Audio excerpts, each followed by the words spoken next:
தொலைக்காட்சியில் வெற்றிகரமாக ஓடிய சீரியல்களில் ஒன்று மௌனராகம். 2017ஆம் ஆண்டு முதல் இந்த சீரியல் ஒளிபரப்பாக துவங்கியது.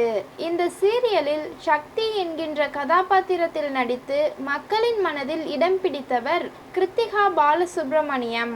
மௌனராகம் சீரியலுக்கு பின் அவர் வேறு எந்த சீரியலிலும் நடிக்கவில்லை.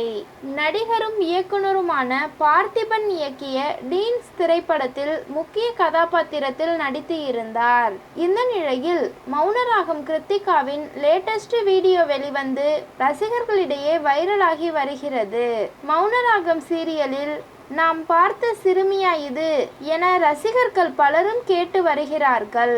அந்த அளவிற்கு ஆள் அடையாளமே தெரியாத அளவிற்கு ஆளே மாறிவிட்டார்.